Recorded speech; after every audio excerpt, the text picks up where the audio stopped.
Hello everyone, welcome to TTG Plays. This is Daniel, or Gokuman, or whatever you want to whatever you want to call me, doesn't matter.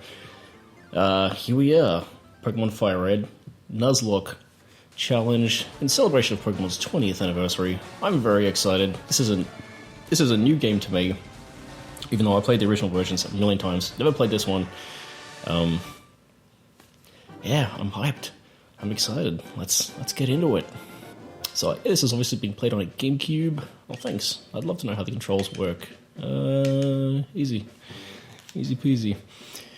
Actually, I did notice when I was erasing the save data, because it's been so long since I've every single Pokemon game has a different way of erasing the previous data.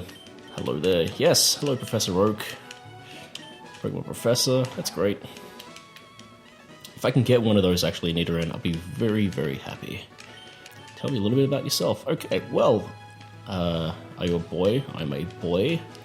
I never understood why you get less characters for your character's name than you do for your Pokemon's name. Has anyone ever wondered about that? Maybe it's just me, but it's always bugged me.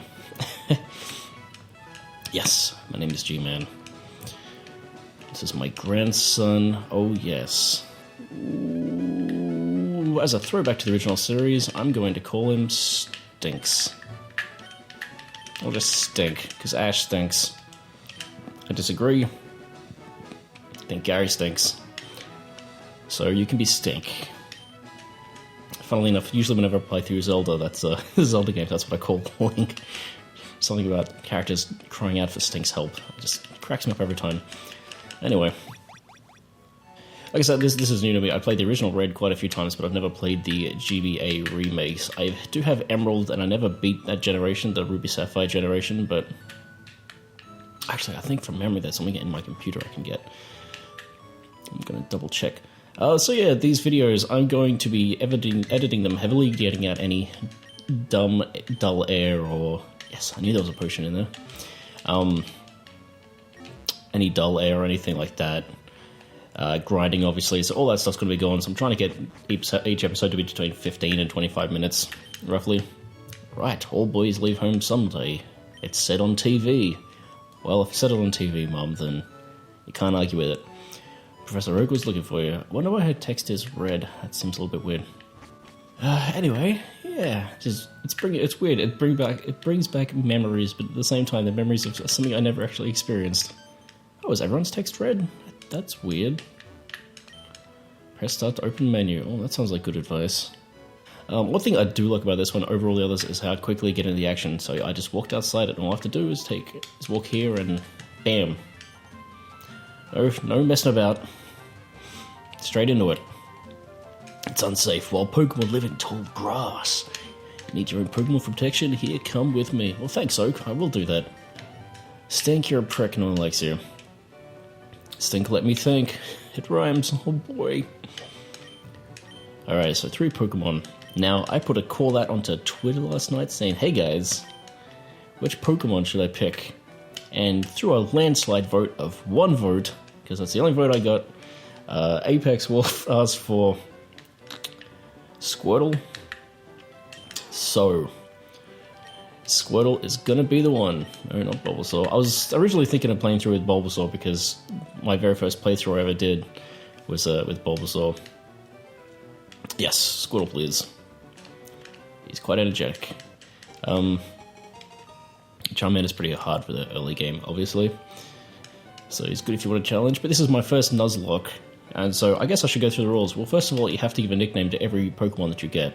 See, look, he's got she. Well, she. It's not very often to get a female starter. That's kind of cool. Should we call our Squirtle? Mike. Her name is Mike. Just because I got that Ninja Turtles trailer for the Platinum one just came out the other day, and I got Ninja Turtles on the brain, and I'm not very creative. But yes, so one of the rules of Nuzlocke is every Pokemon you catch, you have to name, because it's supposed to help you get more attached to them. Another rule is that, for those who are unfamiliar, you can only catch the first Pokemon you encounter in each new zone or each new route.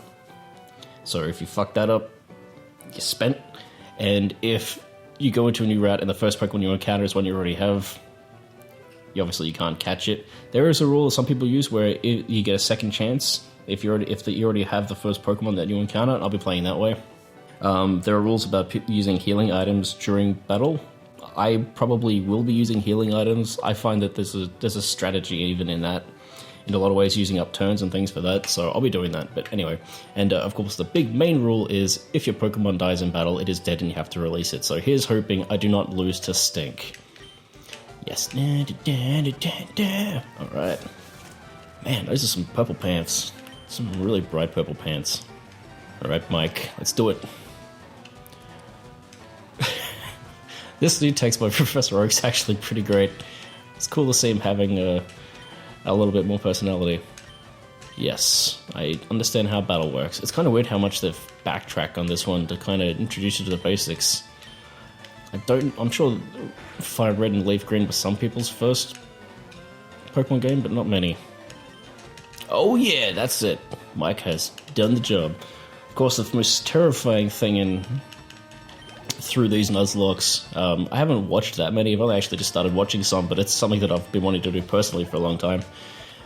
Is a critical hit. Critical hits are terrifying, and something that it's just weird how slightly changing the rules of playing the game in ways like that could make things so terrifying. Like, critical hits normally something I wouldn't worry about, but obviously having that sense of running out of Pokemon being a possibility makes the smallest things seem so much more terrifying than they would be otherwise. And that's what I'm most looking forward to about this, is I'm quite seasoned in the Pokemon games with, as I said, the third generation, the other one that I've never actually finished. It's funny, people complain about IGN's review of that game, about the fact that there was too much water. But that's why I never finished it. I found that all the water was actually made the game really tedious and boring, which is why I've never finished that generation. So maybe if this Nuzlocke goes well, I'll do some of the other games in the series. I'd love to do Crystal, which I don't actually have, but we'll see. We'll see how this goes and if people dig it, and if I dig it. Fingers crossed. Okay, so select button, because once again I'm playing this on a GameCube, so Y button does that. Let's check my Pokemons. Alright, he was fully healed somehow. Now. So as I said, I can only catch the first Pokemon I encounter on each route, so I don't have any Pokeballs at the moment, so I am, unless I magically don't run into any Pokemon on my way to Viridian City, I am not going to be able to catch any Pokemon from Route 1, which kind of sucks. But, well, we haven't run into any yet. We're off to a good start. Oof! Still none. Yes. Please, I know. Yes, give me that free potion. I'll be needing those. Okay. I've actually got, like, not a sound strategy, but... Oof. Damn it! Oh, well, we tried. I could have had a Pidgey, but no Pokeballs. That is a shame. A Pidgey would have been really helpful through a Viridian Forest, which is actually the part of the game I'm most nervous about because of all the chances of getting poisoned in the forest. That could be very, very bad. I think poison and confusion are the two most terrifying things possible in a Nuzlocke from what I've seen. Do it, Mike.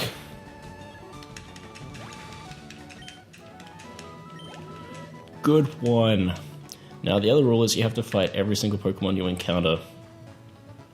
Obviously, trainer battles, you don't have a choice with that, but even wild Pokemon, you have to fight every single one. And let's talk to my friend Nathan about it. He said, hope you don't get a Rattata, but I'd be pretty happy with a Rattata. The main thing I'm looking forward to with this whole challenge is, talking to other people who've done it, is the challenge has really taught them to appreciate Pokemon that they wouldn't have appreciated otherwise. And I think that's pretty cool, so I'm looking forward to experiencing that. Good one, Mike. Bubble, that's good. That'll be good against the first gym. Obviously, Squirtle's not the best starter. I guess it's like the middle ground starter. I guess most people would have, if you get Bulbasaur, even though he kind of sucks at Viridian Forest, he's good against both Brock and Misty. But Squirtle's good against Brock, pretty average against Misty, and then weak against, I think it's Surge is the third gym, whereas obviously Bulbasaur doesn't have that problem. And then Charmander sucks against all of them, but I'm sure you're all very familiar with that already. Alright, so now we're here, we can get Oak's thingamajiggy. You don't want to know about two kinds of caterpillars? No, that's good, man. Let's come up here. Yes, I did come from Palatine. How'd you know? Oak's puzzle, alright. It's annoying the game won't let you buy Pokeballs until after you've done this, because it's something that the other Pokemon games have done since. I don't think you can do it in Gen 2, but I know in a lot of the other generations you can actually catch a Pokemon before you're given the tutorial on how to catch a Pokemon, which is kind of great. Alright, here's your thing, man. I got something for you. It's a custom Pokeball. It only just occurred to me. He gives you the Master Ball at the end of the game, doesn't he? Maybe someone else does. I thought that was some kind of foreshadowing, but I don't know that it actually is. Hopefully I haven't made the wrong choice with Red. As I said, I'm very familiar with the original games, but I don't know if...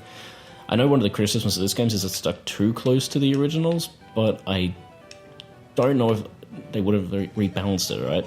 Like, for example, I know Pidgey in Gen 1 had Gust Attack, and Gust Attack was a normal attack, but in later games that became a flying attack, which makes more sense.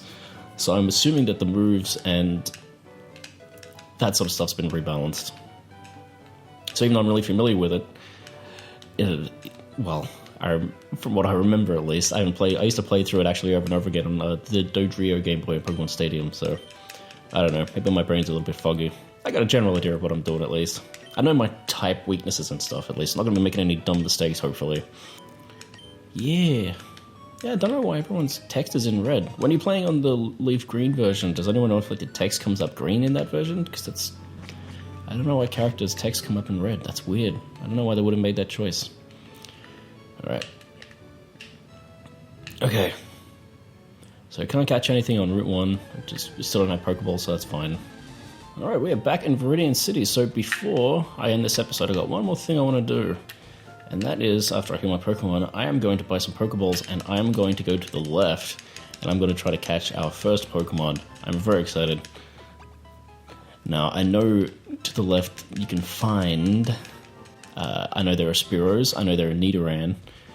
I would be very happy with either of those, because now that I don't think I'll be able to catch a Pidgey, a Spearow would be very useful, but Nidoran would be very useful through Viridian Forest, because it's a poison type, and Nidoking's just a fucking all-round badass. Yeah, that's right, potions are important. Does good as business with antidotes. Well, let's see here. I'm going to buy some...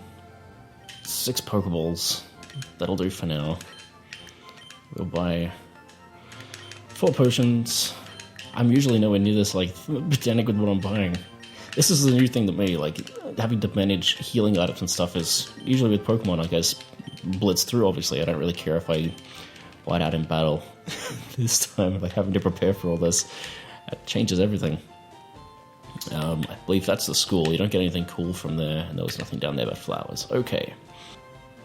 Route 22. It's one of the last routes in the game, and you have it from the beginning, so we're going to try to catch either a Spearow or a Nidoran, hopefully. I don't know what else might be in here that might have changed things. I think Pokemon Yellow had Mankey in here.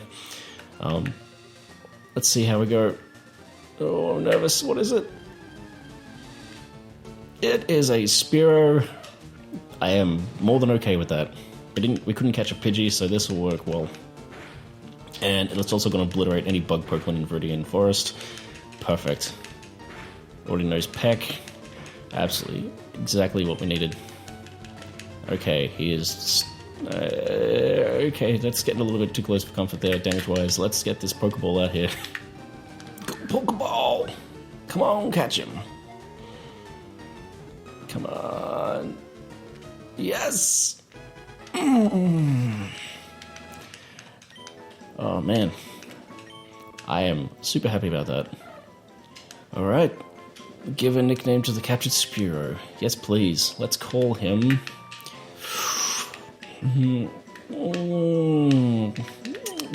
Burby.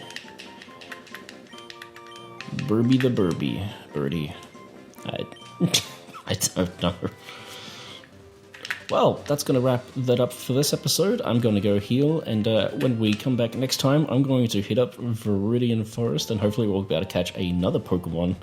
Ooh, I wonder what it'll be, if it'll be a Caterpie or a Weedle. Knowing my luck, I'll end up having a Kakuna that knows just Harden come up. That would suck. So, I hope you'll join me then, and join me for the rest of this adventure, and yeah, thanks again, and I'll catch you next time. Peace out.